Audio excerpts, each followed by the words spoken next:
അതിമനോഹരമായ ഈ ചുമരിന് പറയാനുള്ളത് ഒരു കഥയാണ്. നിറങ്ങളുടെ കഥയല്ല, നാണക്കേടിന്റെ കഥ. കണ്ടോ ആ ചുവന്ന പാട്? അത് വെറും ഒരു ഗുഡ്ഗാ കറയല്ല, ലോകത്തിന് മുന്നിൽ നിങ്ങൾ ചവിട്ടി മെതിച്ച ഇന്ത്യയുടെ അന്തസ്സാണ്. ലണ്ടനിലെയും പാരീസിലെയും മനോഹരമായ തെരുവുകളിൽ നിങ്ങൾ ചെന്ന് തുപ്പുന്നത് നിങ്ങളുടെ സ്വന്തം മുഖത്താണ്. സ്വന്തം നാട് വൃത്തികേടാക്കിയത് പോരാഞ്ഞിട്ടാണോ അന്യന്റെ മണ്ണിൽ ചെന്ന് ഈ കാടത്തം കാണിക്കുന്നത്? സംസ്കാരം എന്നത് വസ്ത്രത്തിലല്ല, അത് നിങ്ങളുടെ പ്രവൃത്തിയിലാണ്. അവിടെ നിങ്ങൾ തോറ്റുപോയിരിക്കുന്നു. അഴുക്കുചാലിന് പോലും വില കൽപ്പിക്കുന്ന ഈ മണ്ണിൽ നിങ്ങളുടെ ഈ കാടത്തം കൊണ്ട് നമ്മൾ നേടിയതെന്താണ്? ലോകത്തിന് മുന്നിൽ നാണം കെട്ട ഈ മുഖം.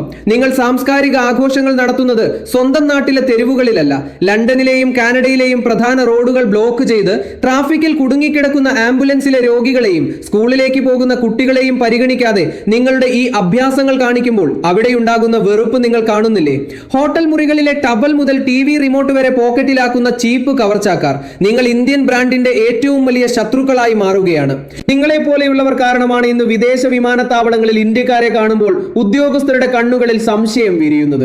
കഴിഞ്ഞ മാസം ന്യൂസിലൻഡിലെ ഓക്ലൻഡിൽ കണ്ട കാഴ്ച അതൊരു താക്കീതാണ്. നഗർ കീർത്തൻ ഘോഷയാത്രയ്ക്ക് മുന്നിൽ ഹക്ക നൃത്തം ചെയ്ത നാട്ടുകാർ നിങ്ങളുടെ വഴി തടയുമ്പോൾ ഇത് ഇന്ത്യയല്ല എന്ന് അവർ ഉറക്കെ പറയുമ്പോൾ നിങ്ങളുടെ മുഖം എവിടെയായിരുന്നു? മതപരമായ ഘോഷയാത്രകൾക്ക് പോലും അനുമതി നിഷേധിക്കപ്പെടുന്ന അവസ്ഥ. ഒമാനിലും ഖത്തറിലും അനധികൃതമായി നടത്തിയ ആഘോഷങ്ങൾക്ക് ലഭിച്ച നിയമ നടപടികൾ നിങ്ങൾ മറന്നുപോയോ? ഈ ലോകം മുഴുവൻ നിങ്ങളുടെ കാടത്തങ്ങൾ സോഷ്യൽ മീഡിയയിൽ കണ്ട് ചിരിക്കുകയാണ്. ഒരു ജനതയുടെ മൊത്തം അഭിമാനം നിങ്ങളുടെ ഈ അഴിഞ്ഞാട്ടങ്ങളിൽ തകരുകയാണ്. ഇപ്പോൾ യൂറോപ്പിൽ, പ്രത്യേകിച്ച് ബ്രിട്ടനിലും ജർമ്മനിയിലും പ്രവാസികൾക്കെതിരെ ശക്തമായ ജനവികാരം ഉയരുന്നുണ്ട്. വലതുപക്ഷ പാർട്ടികൾ അധികാരത്തിലെത്താൻ നിങ്ങളുടെ ഈ അവിവേകങ്ങൾ അവർ ആയുധമാക്കുന്നു. ഇന്ത്യക്കാർക്ക് വിസ വേണ്ട, പ്രവാസികളെ പുറത്താക്കുക എന്ന മുദ്രാവാക്യങ്ങൾ തെരുവുകളിൽ മുഴങ്ങാൻ തുടങ്ങി. നിങ്ങൾ വരുത്തിവെക്കുന്ന ഈ നാണക്കേട് അവിടെ സമാധാനമായി ജോലി ചെയ്യുന്ന ലക്ഷക്കണക്കിന് പ്രവാസികളുടെ ഭാവിയാണ് തുലയ്ക്കുന്നത്. നിങ്ങളുടെ വിസകൾ റദ്ദാക്കപ്പെടുന്നു, PR സ്വപ്നങ്ങൾ തകർക്കപ്പെടുന്നു.